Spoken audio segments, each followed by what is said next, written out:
अगर आप भगवान का दरवाजा नहीं छोड़ोगे तो भगवान भी तुम्हारा हाथ जिंदगी में कभी नहीं छोड़ने वाला है, ये निश्चित।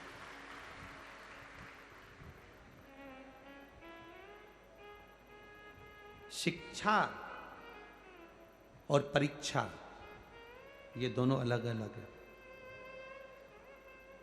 एक कोटा की जो नगरी है ये तो वैसे भी एजुकेशन में, विद्या में, पढ़ाई में आगे रही है।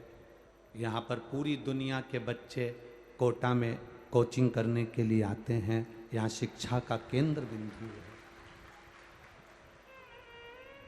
मेरा एक निवेदन इस शिक्षा विद्या अध्ययन करने वालों के लिए भी, शिक्षा और परीक्षा दोनों अलग अलग पहलू हैं।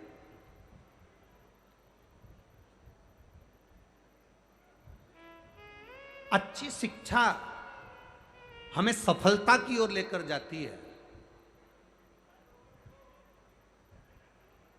आप जितनी अच्छी कोचिंग कर रहे हो, जितनी अच्छी पढ़ाई कर रहे हो, अच्छी शिक्षा हमें सफलता की ओर लेकर जाती है। शिक्षा सफलता देती है और परीक्षा, टेस्ट, इंटरव्यू ये हमको नीचे गिरना नहीं सिखाते। ये परीक्षा, टेस्ट, इंटरव्यू ये हमें बल प्रदान करते हैं कि तुम्हें दुनिया से लड़ने की सामर्थ्यता कैसी होना चाहिए। शिक्षा सफलता देती है, परीक्षा बल देती है।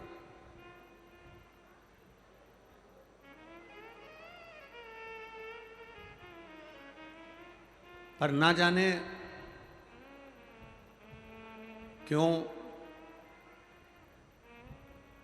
कोटा के विद्या केंद्र को, कोटा के शिक्षा केंद्र को, कोटा की एजुकेशन को ना जाने क्यों लोग, हम ये नहीं कहेंगे कि कोई, ना जाने लोग क्यों बदनाम कर कर कोटा से शिक्षा के केंद्र को फिर धीरे धीरे दबाना चाहते हैं।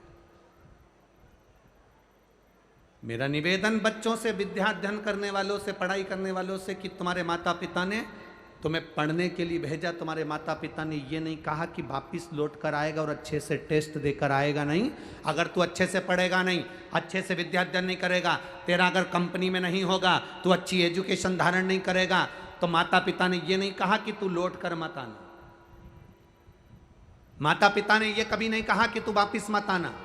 माता पिता कहते हैं पढ़ने के लिए जा रहे हो, विद्या अध्ययन करने के लिए जा रहे हो, चिंता मत करना, दिल से पढ़ाई करना, दिल से पढ़ाई कर कर दिल से इंटरव्यू देना, दिल से टेस्ट देना, दिल से परीक्षा देना। पास हो गए कोई बात नहीं, असफल भी हो गए कोई बात नहीं, तुम्हारे माता और पिता का घर तुम्हारे लिए इंतजार कर रहा है। तुम्हारे माता पिता का घर तुम्हारे लिए इंतजार कर रहा है। ये महादेव का जो घर होता है, महादेव का जो मंदिर होता है, महादेव का जो शिवालय होता है, भगवान शंकर का जो देवालय होता है, ये होता क्या है? मेरे महादेव हैं कौन? जगत के पिता।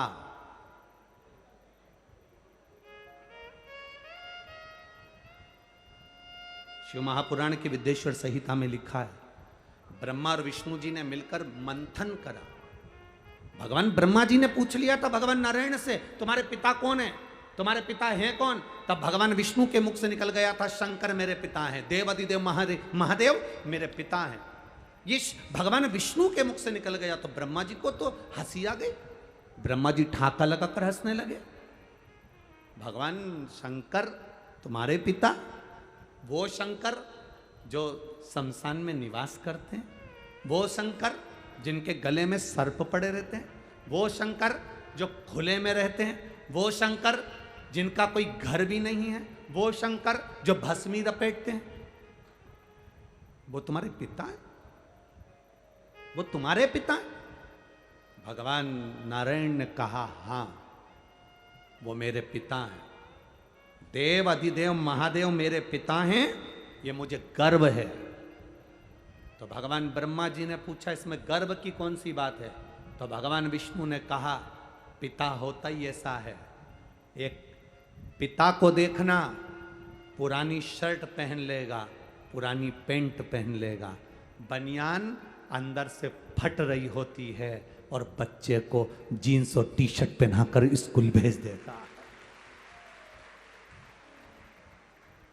पिता में और बच्चे में अंतर है। भगवान नारायण करें, भगवान शंकर मेरे पिता हैं। भगवान ब्रह्मा जी को हंसी आ गई, ठाका लगाकर हंसे कि शंकर जी जो भस्म लपेटते हैं, शंकर जी जो सांपों की माला धारण करते हैं, शंकर जी जो शमशान में निवास करते हैं, शंकर जी जो खुले में निवास करते हैं, शंकर जी जिनका कोई घर नहीं है, शंकर जी जो गंगा की धार जिनके मस्तक पर चलती रहती है, शंकर जी जो भांग धतूरे के स्मरण करते हैं, शंकर जी जो भस्म में रमे रहते हैं, शंकर जी जो आंख बंद करके बैठे रहते हैं, वो आपके पिता हैं। भगवान विष्णु कहते हैं पिता होता ही ऐसा है, दुनिया के लोगों को करोड़ों की जायदाद दे देता है और खुद वीराने में जाकर बैठ जाता है, वो पिता होता है, वो शंकर है, वो देवाधिदेव महादेव है, वो शिव है, ओघड़ी है, शंकर है। दुनिया को सुख देता है, स्वयं वीराने में रहता है। आप इतने आए हो लाखों की संख्या में, यहां से जाते समय अगर कोई गिनती कर सके तो करना। कथा के पहले दिन आप लोग लाखों की संख्या में आए हो, दूसरे दिन की चिंता बढ़ गई है माननीय विधायक महोदय जी की भी और ओम बिरला जी की भी। दूसरे दिन की चिंता बढ़ गई है कि बैठोगे कहां, तेरा क्या होगा कालिया। चिंता व्याप है तो कहां कहां बैठोगे, कहां, जरा विचार करिए किस जगह पर विराजोगे।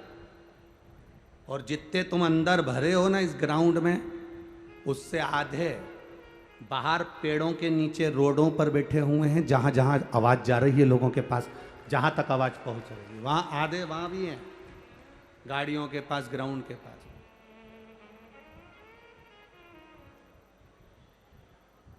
आप आए जरूर हो, बाबा की शरण में आए हो, शंकर की कथा सुनने आए हो, पितृ पक्ष में 5 दिन देव पितर शिव महापुराण की कथा श्रवण करने के लिए आए हो। आप आए जरूर हो, पर इतना स्मरण करना, इतना ध्यान रखना कि तुम अकेले नहीं आए हो, कथा सुनने के लिए तुम अकेले नहीं पहुंचे हो। पितृ पक्ष में पितरों के देवता आर्यमा अपने घर के पितरों को पृथ्वी पर भेजते हैं। जब हम शिव महापुराण की कथा सुनने जाते हैं तो हमारे घर के अपनी दरवाजे की देहली के पितर भी कथा सुनने के लिए पंडाल में आते हैं, वो भी कथा सुनने। आज आपको और हमको कोटा की धरा पर अपने आप को गौरवान्वित होना चाहिए।